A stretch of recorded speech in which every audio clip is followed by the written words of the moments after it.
not let you see my desktop. All right, we're ready.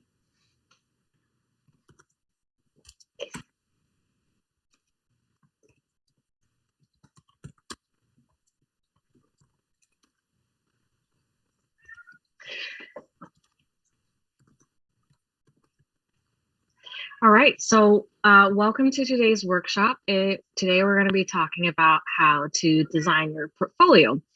But actually, more importantly, it's about storytelling. So we're going to go a little bit deeper on how to actually sell your design work through storytelling. So today with me, I have Cassie. Would you like to introduce yourself, Cassie? Yeah, for sure. Hi, everyone. My name is Cassie. I'm also a SIA alumni, like lots of you guys, I assume. And I'm currently working as a product designer at Later, which is a local Vancouver company. We're working on social media scheduling and analysis. And before that, I also had a chance to work at Nokia, SAP, and another Vancouver local startup company. So most of my experience are focusing on in-house design. And I'm just here to share what I know about portfolio to you guys. I'm not too much a difference of many of you guys. I'm also a designer and I'm also trying to improve myself. So don't look at me as someone that's really different, like a mentor kind of character. I'm just, maybe just a few semesters ahead of you guys and just wanted to share what I know. Cool. And like Cassie, I am also a Simon Fraser University alumni, and I'm currently a UX designer at a design agency called Artifact. And so here at Artifact, a lot of our work is with external clients. So part of our role in our job is to actually sell our work and make our clients come buy into what we're designing. And also throughout this year, we've been hiring and I've been involved in the recruiting process. So I've seen a fair amount of portfolios and also heard a lot of feedback from fellow designers and recruiters that have been working with us to find new designers. And so today we're gonna, like all things design, we're gonna first talk about the purpose of your portfolio and understand what you're designing. And then we're going to talk about the three key aspects of how to design your portfolio, your content, how you communicate, and your personality in your portfolio. And lastly, we're going to have a Q&A session. So feel free to send questions along during the presentation and we'll collect them and also address them at the end. So you don't have to hold your breath and try and remember your questions. At the end, we will also be sending a link in the Discord announcement channel because Cassie and I will be offering one-on-one portfolio sessions with all of you where you can show us your portfolio or ask questions individually. So stay tuned for that link if you would like to join for that one-on-one session. It will be about 10 minutes per person. And so between Cassie and I, we'll see about 4 to 6 people. Together, we'll see about like 12 people, hopefully. So it's going to be first come, first serve. And so watch out for that link. So first, we're going to talk about treating your portfolio like a UX project. It's a cliche saying, but we hear it very often because it is true. And it's true in 2 ways. One, you have to understand the why behind your portfolio, and also to the user of your portfolio. And so the why might seem very straightforward. Your portfolio is to show your work, right? But there's a misconception that the purpose of your portfolio is to get you the job, but it's not. It's to get you that first interview. It's to provide enough context and intrigue so that the person reading your portfolio is like, oh, I should talk to this person. I should give them that first call and actually reach out. And so in order to help them get to that point, you really have to show 3 things in your portfolio: your skills, both technical and soft skills, who you are, and what you're looking for in terms of your role and your growth. And next, the user of your portfolio. So there's a little bit of nuance when you think about where you apply to. Generally, it's either agencies, an in-house team, or startups, and it matters because they all have different levels of design literacy and sizes, and so that impacts their hiring process. And like also when we talk about design literacy, it's about like how much jargon do they know, like what they actually look out for and what captures their attention. But in general, the first person who is looking at your portfolio will be a hiring manager or a recruiter. Sometimes they have background in design and come from a design role. Sometimes they don't. So you have to be really careful about the language in your portfolio. And they generally have about 5 to 15 minutes, which is way shorter than you think. So a key part that we'll be talking about during this workshop is how do you actually communicate your portfolio very efficiently within that 5 to 15 minutes. And so a little advice from the industry. This is from a UX designer at IBM. She says, managers and recruiters will read your work a certain way, and it can be very different from what you intend. So one tip she has is to actually user test your portfolio with different people to see how they actually understand the content in your portfolio.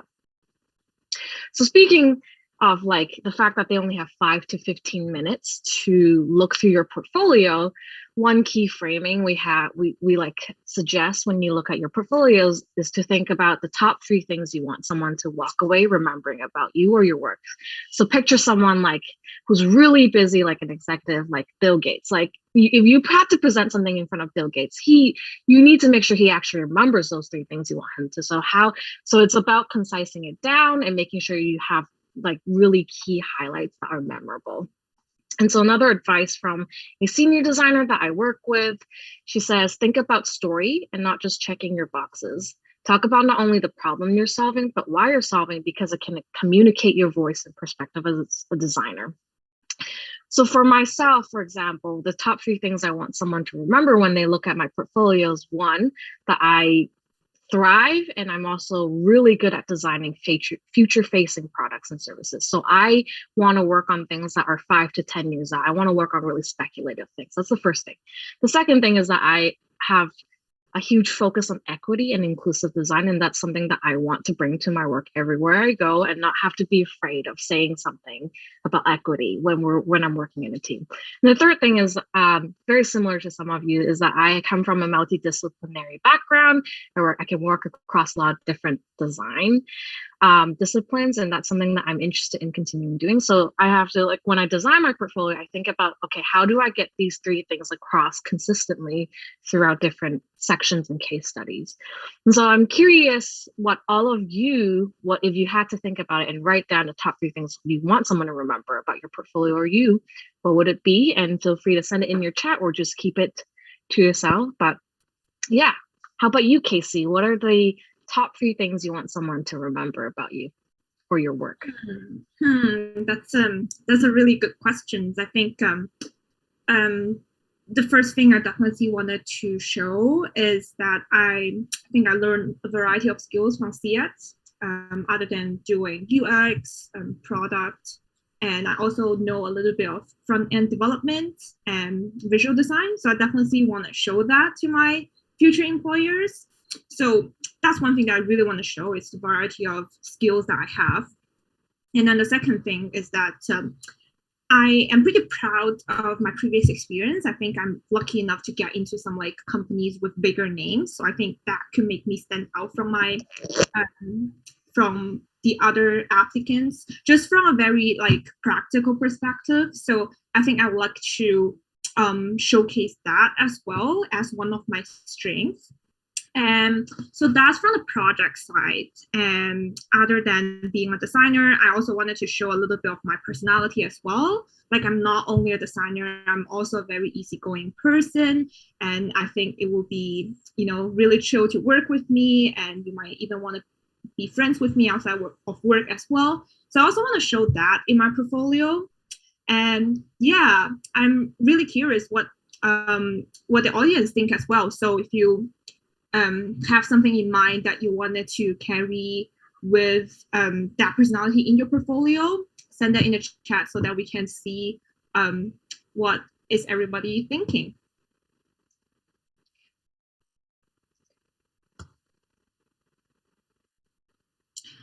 So with the top 3 things, or a top few things that you wanted to include in your portfolio, and then you want people to walk away remembering it, with those in mind, now you can choose your case study.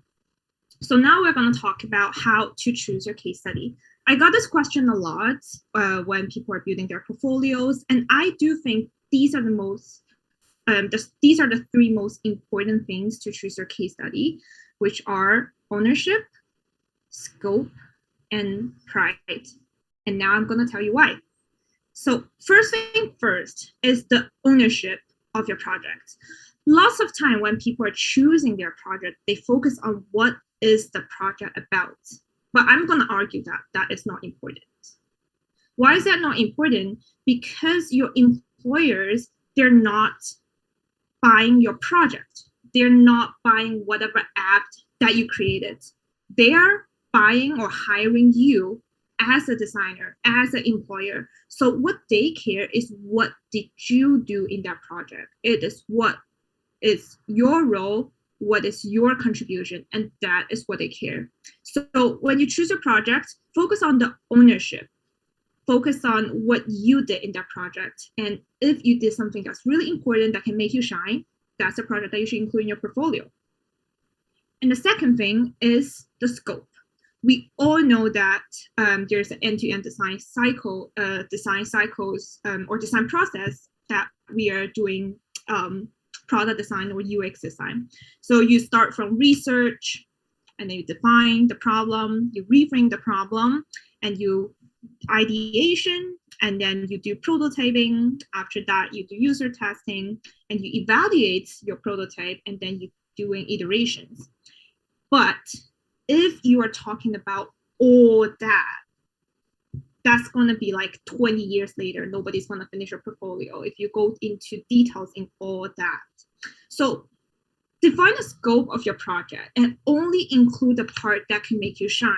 For example, I have this project that I did lots of efforts or things in the research stage, and that makes me identify the right problem for my client. Include that, and you can synthesize all the other steps in your end-to-end design process. Therefore, your whole portfolio is not too long. So focus on the scope as well. And also just to keep in mind that the company that you're applying for, what would they like to see? Do you think they would like to see the research part, or do you think they like to see the visual design part? Think about that and include the scope, include that specific scope in your portfolio. And other than that, last thing, I have a quote from my colleague, a senior product designer later, that I really wanted to share with you guys. He said, almost all the portfolios of aspiring or junior designers I've seen have too much filler content. You don't need to put everything from your process, but instead, showcase what you shipped and explain why. More work, less process. So that concludes the scope that I was talking about, and I hope this quote can also inspire you guys too. And last thing, but not the least, is the pride that you have for that specific project. I think people always neglect or forget about that one, that you should be proud of your project that you're putting on your portfolio, because if you're not proud, then the audience will feel that and they will not be proud of your project as well. So people might ask, oh, I have imposter syndrome. After I finish a project, the next day I look at it, I didn't like it anymore. And then like after a week, I like it again. And after a month, I didn't like it again. It's really normal. I have that feeling as well. But my take is to focus on the specific part that you're proud of your project. For example, you did a project, you like 20% of it. Focus on that 20%. Focus on that 20% happiness and communicate that to your audience. And then for the rest, 80% or whatever percentage that is, that you are not feeling as proud, you think it's not really perfect, that's fine. Use it as a reflection opportunities and tell that to your audience. Why didn't you like about it? How can you improve that? And why did you make that not so good decision? What did you learn from that? That is a great area for you to put some reflection there and show people that you are a designer that constantly looking for growth. So that concludes the three things that I think are very important in portfolio design.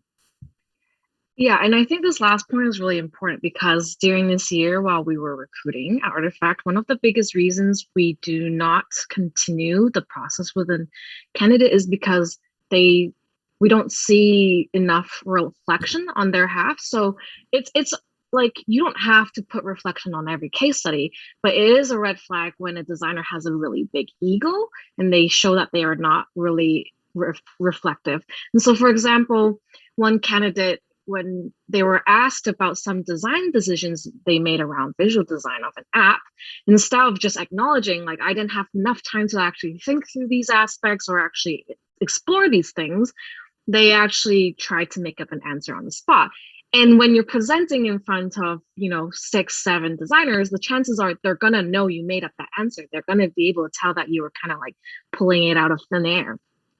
And so it's actually more effective at that point to acknowledge, hey, I was working with these constraints and I know that it's not perfect. And here are the things I would do differently. And this is also a really good moment to show what you care about as a designer and what you're interested in growing in. Because, for example, when I look back on the projects I did 3 or 4 years ago, I knew nothing about accessibility design. And now it's something that I care about really deeply.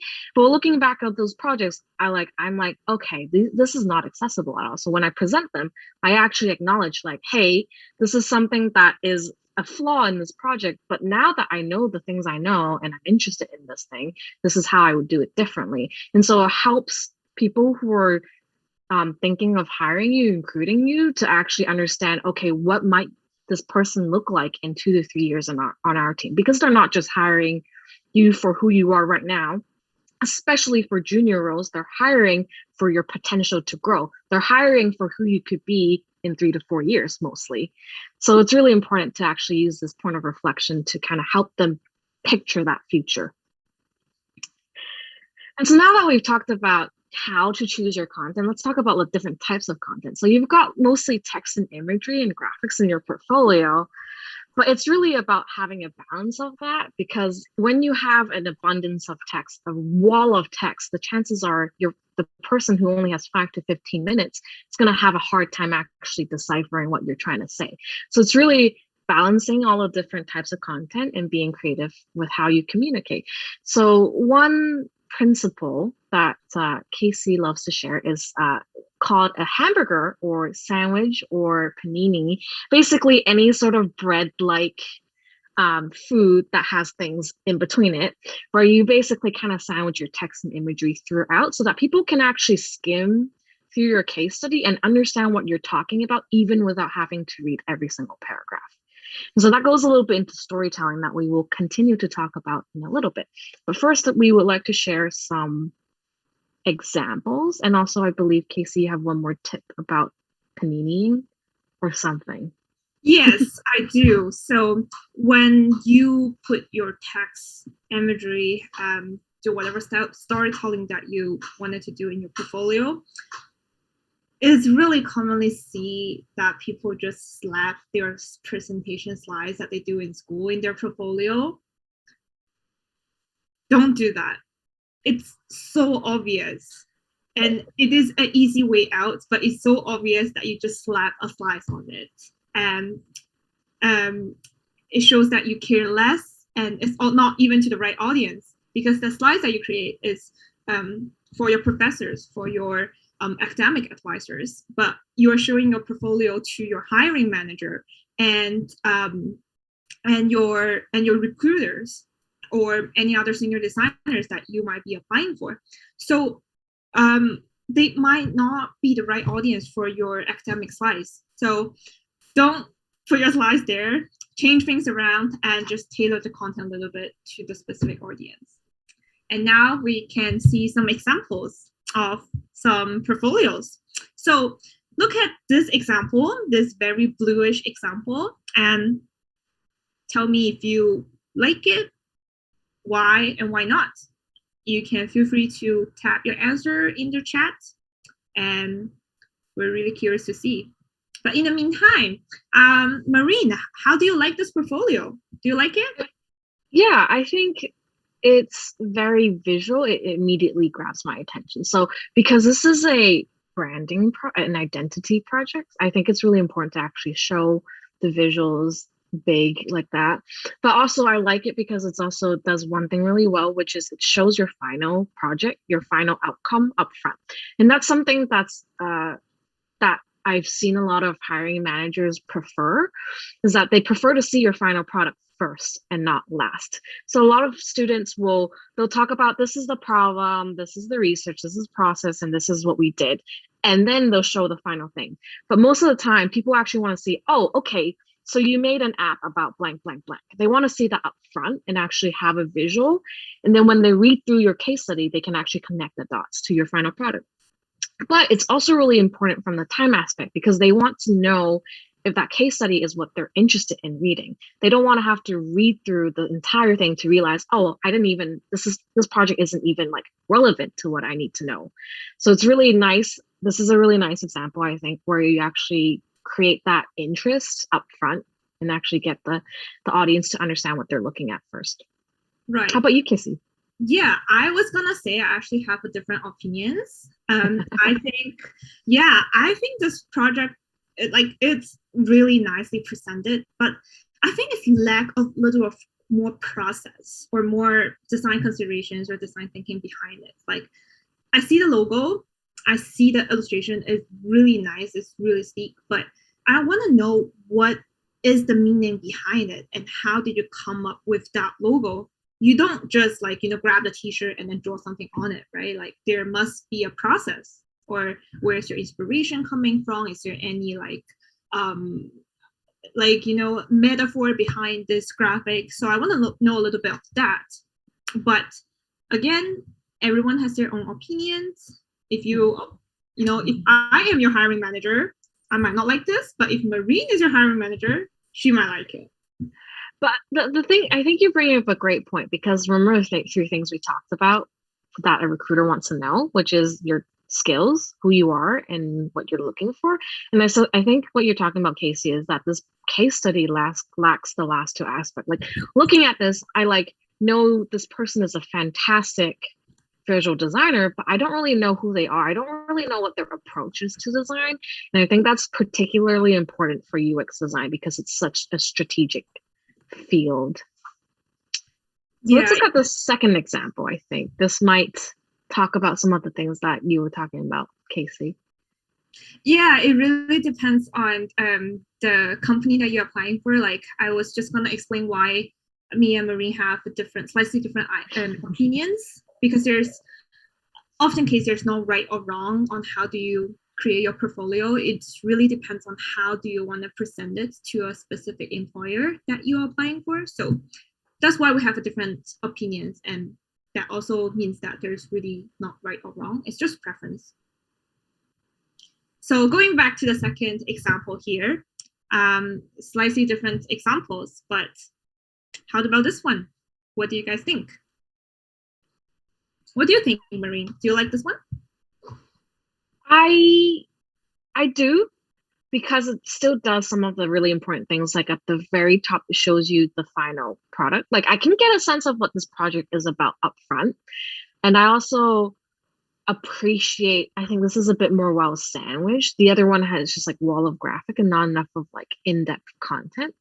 So yeah, I also find it really intriguing. I think at the top, it has a voice, like an audio player.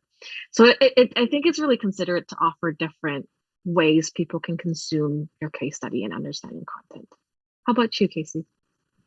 I think I love this one. It shows the final product in the front at the very top.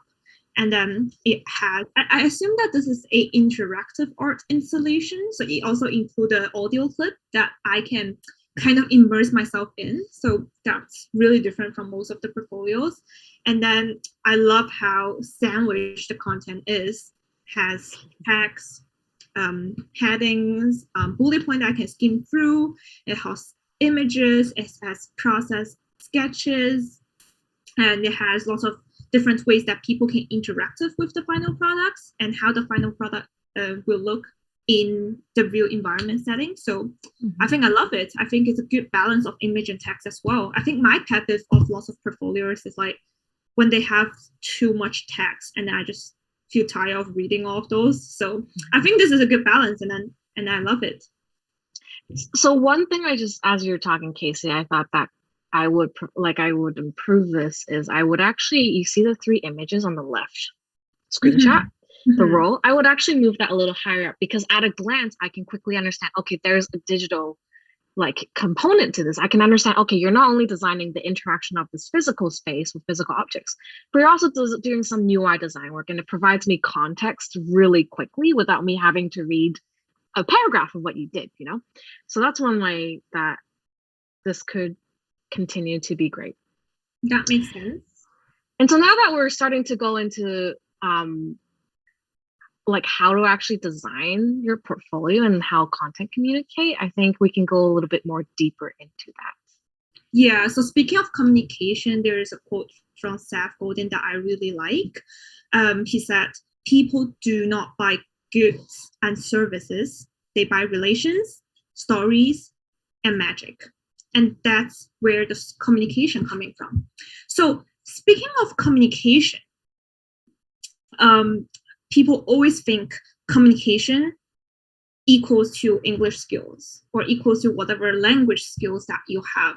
But I am gonna argue that I don't think that's right. I don't think communication is your English skills, but instead, I think communication is about storytelling and how do you get your message across in an interesting and engaging way. So I will give a very simple example. When I watch Biden's speech, even though his English is perfect, but after listening to it for like half an hour or so, I still don't understand what kind of political things that he's talking about. But I like to watch Uncle Roger. His English is not perfect, or you say kind of broken, that he kind of make himself to this character. But I love watching it. I love how funny he is. I love his content. I love how he's communicating his content. I think it's really funny and it's really engaging. It's really addictive as well. So I wanted to use this example to tell you that you can still storytell and communicate yourself in a very good way and very engaging way, even though you don't have a perfect English skills.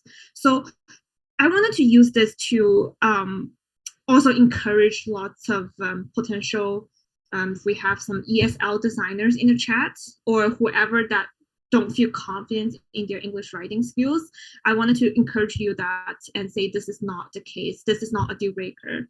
I am also a ESL designer, as you may be able to tell. My English is not perfect, but it doesn't hinder the storytelling skills. And I also want to put a disclaimer here. I'm not saying Biden is not good at storytelling. I'm just saying I am not his right audience.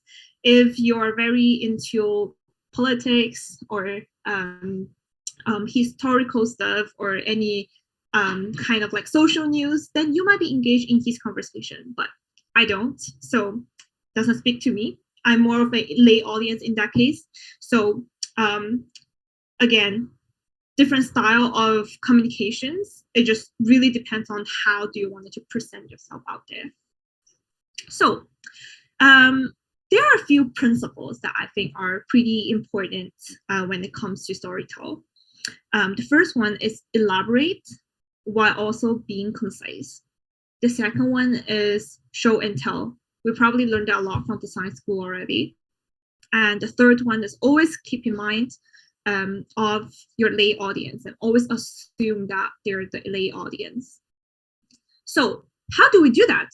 A key point is to engage the why.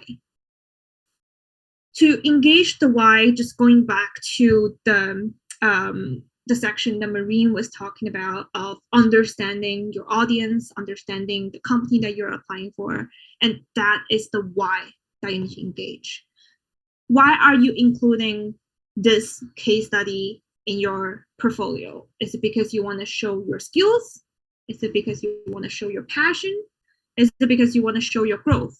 Either way, understand the why behind your project or case study and use that to communicate. And that's the point that you should focus on. So after you engage the why, you will be better applying those principles. So we probably read these principles a lot, and I also wanted just to share some methods or approaches that I found that pretty useful to myself to you guys.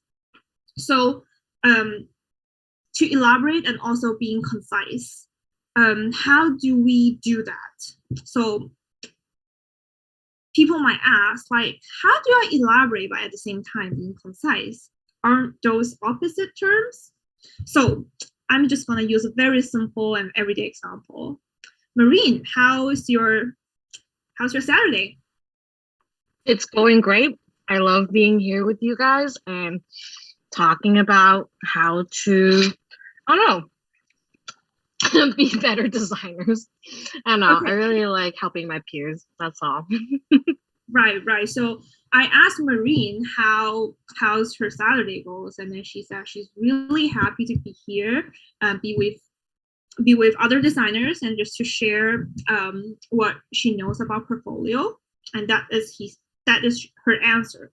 So she didn't answer me from the beginning of her Saturday of how she woke up and get off from bed and like brush her teeth and change her clothes and maybe like find an outfit for the workshop this afternoon. She went straight to tell us that her Saturday is great because she's here in the workshop. So elaborate the part that you wanted to emphasize. I am happy to be here in the workshop. And be concise on the parts that are less important, such as how did you wake up and get up from bed. So that is what I mean by elaborate and also being concise. Don't tell everything in your portfolio. Elaborate the punchlines and be concise on the boring stuff. And one method I really like to use is to use some prompt questions to guide yourself. So where can you get some prompt questions? One way to get it is from some interview questions. I'm sure you can find lots of them online. Those interview questions are the perspective of the project that employers are interested in. So use those as prompts and answer those questions in your portfolio. That's the part that you need to elaborate. And also, I love to, just to share my case study to my friends very casually, just like in our chat. And then if they have any follow-up questions to me, and that's the part, that means that that's the part they're interested in, and that's the part that I need to elaborate. So use prompt questions from, either interview questions or your friends' follow-up questions. Those are the great area that you know that you should elaborate because people are interested in. And for the second principle, show and tell, going back to the hamburger or panini principles that we're talking about, always include a good balance of text and image. Show your product, show your process, and also tell how did you do it. Tell your considerations behind it. Think about it as a comic book. Why do we like comic book? Because it has lots of images and lots of text. They might be more engaging than novels, which only have lots of text. So think about that in your portfolio, and that will be a way that you can engage your audience. And the third thing is to think about your lay audience. So oftentimes that people are talking about, their project, they include something like, oh, I did this project in IIT 438, right, Marine? We see that a lot. And yeah, and then it's just like, if you're not CS student, then you don't understand what that is. So think about, let's say I'm a CS student. I was a CS student, and then I went to look at someone else's portfolio, and they include like another course number for another school, and I wouldn't know what that is. So that's an example that is not really friendly to lay audience. So one approach that I would like to verify or proofread if my writing is accessible to lay audience is that I wanted to show my writings to my non-designer friends. It could be my engineering friends or people that are studying environmental science. So when they read it, they're completely new to this field and they are the lay audience. Ask them if they have any questions or any technical jargons that you may include, if that question hinders their reading, and that's the way that you can get them to proofread if your writing is accessible to lay audience. Or just easier, just show it to your mom and dad and ask them to read it if you're not designers.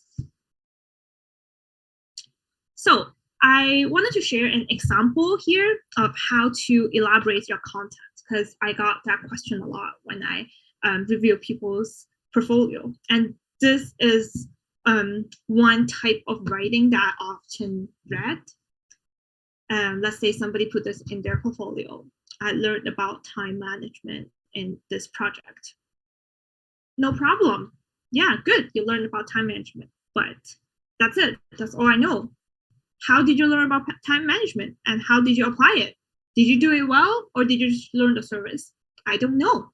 So what if you elaborate that as I learned about time management in this project. I collaborate with designers, developers, and other stakeholders. Oh, I know that this person can collaborate with so many different people at the same time. So seems like he's okay at time management. And what if you further elaborate that? Say, I learned about time management in this project, including organizing reviews with my design team. Oh, that's how he collaborates with designers. And he also proactively reaching out to the developers to identify any implementation pain points. Oh, that's how he collaborates with developers. And he also follow up with other stakeholders to understand project blockers.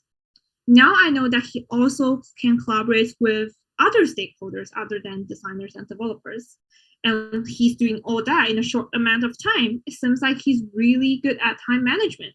And you can also add some extra content such as the tools or anything to help you to do the time management. For example, you can say, I learned about time management in this project, and you can say, I use Figma common feature to communicate with my design team to make sure that we are on the same page.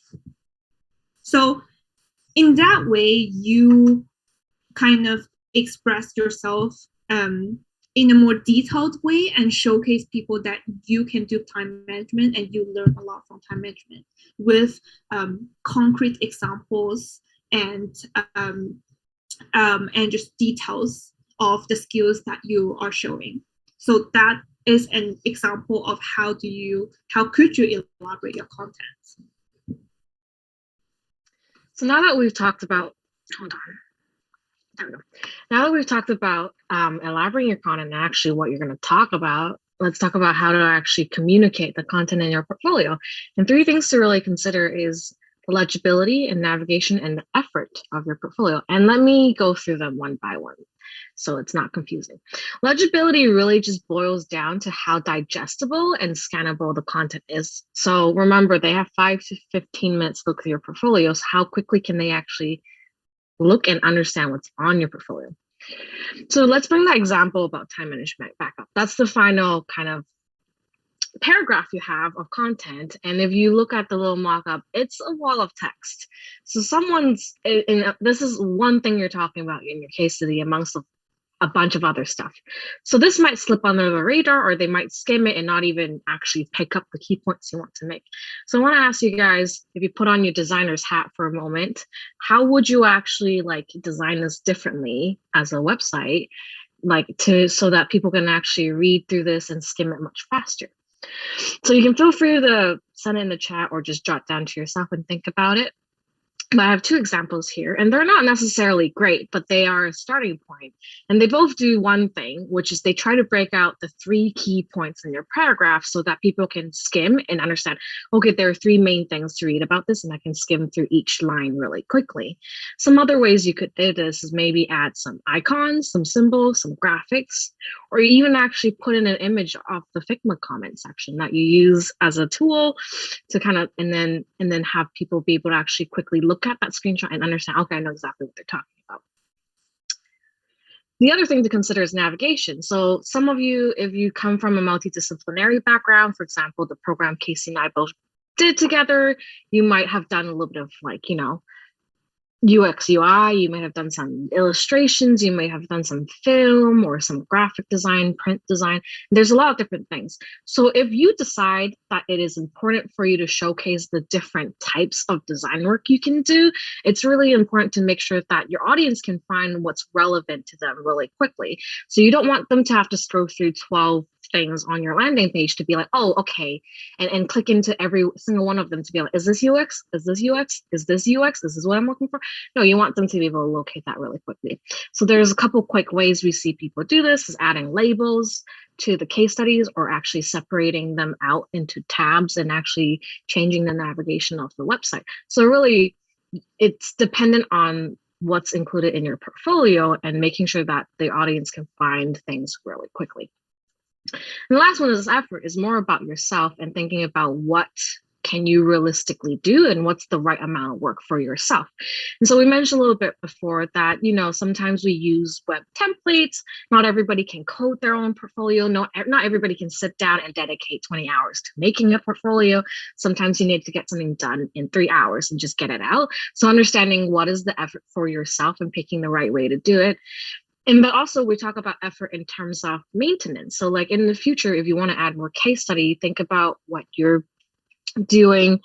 Can you do it consistently in the future so that your portfolio isn't like a whole mess of like different types of content and style.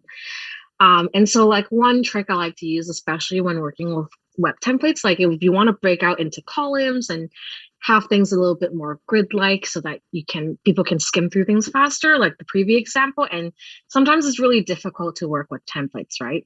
I would use a little cheat and just go into Figma and make it as an image and just put the image in. So just really deciding how much time you have and what's like the creative, fastest way you could do it. And so then when we talk about design of the communication of the content, it's different from the design of your personality on your portfolio. So we could do a little callback. The 3 things that your audience wants to know about your about your portfolio is your skills, who you are, and what you're looking for. And 2 of these things are related to your personality and how they can read your personality from your portfolio. Not only that, it can also help them see how you fit into their team, what it would be like to work with you, and also help you stand out from a lot of other candidates, which is really important as the field is really competitive. So when we talk about conveying personality in your portfolio, it's very similar to branding design, and a lot of you may have done this before, but it really just goes back into the building blocks of design, which is typography, color, imagery, and visual elements. So here are some examples, right? Like we all know typography it can be used in so many different ways. It could be serif, sans serif, bold, light. There can be style, there's color. And so it's almost akin to like personal branding, like we see in influencers. Like influencers have a lot of different personalities and they somehow make it come across through their content. And so that's what we're kind of trying to do with your portfolio, right? Help them understand who you are. So the other part that you can showcase your personality other than the branding design is in your about page. It's really straightforward, and that page is for you to delegate, to showcase yourself about your personality. So be creative with your content there. That's the place that you can play around. So I include 2 main parts that you can sort of like communicate yourself or showcase your portfolio, showcase your personality in your about page. One perspective is to tell people that what drives you as a designer. You can talk about your background, your life and career experience, your values and approaches that you use in design. And that is what complete you as a designer.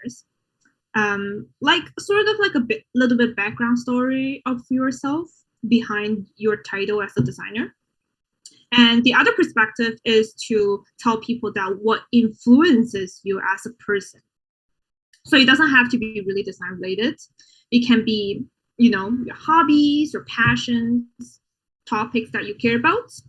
It can be anything. Just show a little bit humanity behind yourself and tell people that you're not a designer robot. You are also an actual person that people can hang around with, and it would be fun to work with this person as well. So show that in your about page. And I also include a few examples here of different about page. You might recognize some of them. Some of them are from our also SIA alumni. So as you can see here, these are all great about page that me and Maureen love. They're so different. Some of them has more playful elements, such as some, graphic images. Some of them are more minimalistic.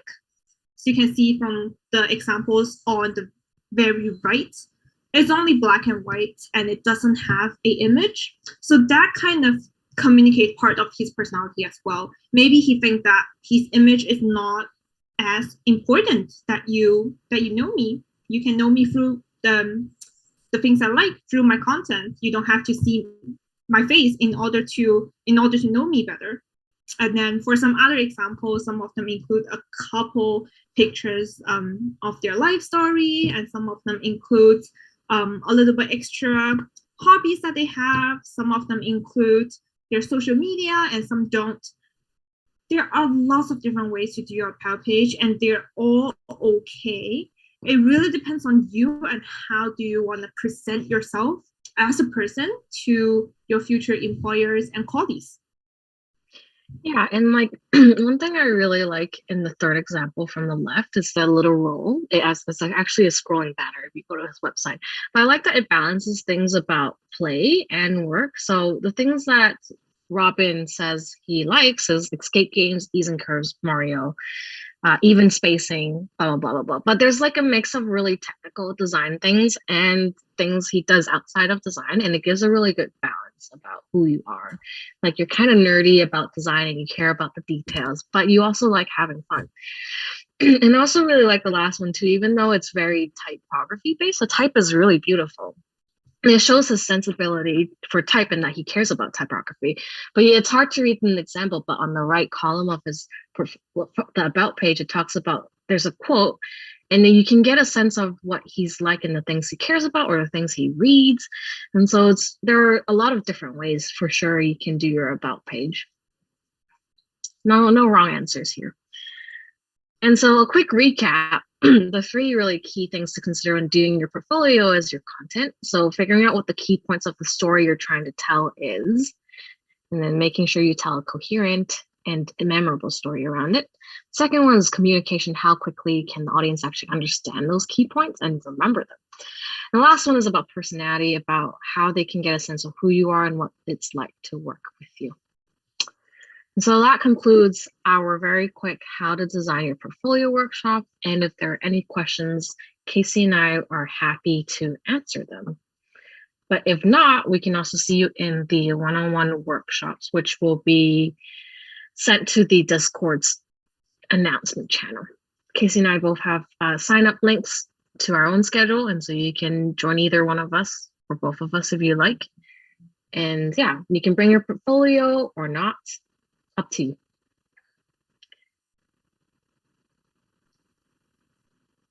I don't know where to see the questions actually, so I don't know if we're actually getting any questions. I'm just happy here, chilling. I actually have one question here. It says, does showing less not defeat the purpose of creating a case study? Should we create a detailed version for the portfolio presentation stage? So I guess this person is about the elaboration and also being concise that we were talking about. Showing less, does showing less means that you're decreasing the purpose of creating a case study? Or do you need to have a detailed version of the presentation stage? So what do you think, Maureen? I can answer the second part really simply is yes, you should present a more detailed version in your walkthrough. So generally hiring processes, like you send in your application, they look at your portfolio and then they decide to give you like an informal or informative call, which is usually like 30 minutes. Sometimes they'll ask you to show your work during that stage, the first call, but that's usually short enough and informal enough that you can just show your portfolio website. But then usually after that, they'll ask you to come in and give like an hour-long, 2-hour-long presentation or whatever. That's when you should have a more detailed portfolio ready to show. And that's usually going to be separate from your website because it's going to be more like a slide deck and it's a presentation. So yes, you definitely should include more details in that. And so one thing that I like to do on my website is I actually do include almost like an expand section where people can go in to read more detail. You don't have to do that, but that's because I'm very brief on my case studies. Like I basically go like, this is the summary, what I contributed, and this is the impact of my work, done. And if you want to know more, you can open the section. That's usually what I do. I'm curious, what about you, Casey? I'm more of a process person. I like to include a little bit more process. But at the same time, I also don't want it to make it too short, too long as well, because I usually have this mistake where people need to scroll for like you need to scroll your finger need to scroll for like 20 plus times in order to finish my case study, and I think that's a little bit too much. So I love to include my process because I think that's what makes my design strong. But I also wanted to just be concise with it of when you include your process, only include the most important part. Include the part that has most impact on your project, and include the part that you yourself contribute the most. So that's my answer to this question. Yeah. And I think that concludes our presentation, since that seems to be the only question that we got. Yeah, and I think that an example, for example, just quickly elaborate, like when we say be concise, it's not like only write 2 paragraphs on your thing. Like you should still articulate the key decisions you made in your project that impacted the outcome. Whether that's 3 key decisions or 10 key decisions, that's really up to, you know, what happened in the project. And so you can use different design strategies to actually, like if there's 10, there are different ways you can quickly communicate 10 things versus if there's only 3, right? So for example, like people like to show their research work, their persona work all the time. But one thing that I hear all the time is like, we don't need to see that unless there's anything interesting about it.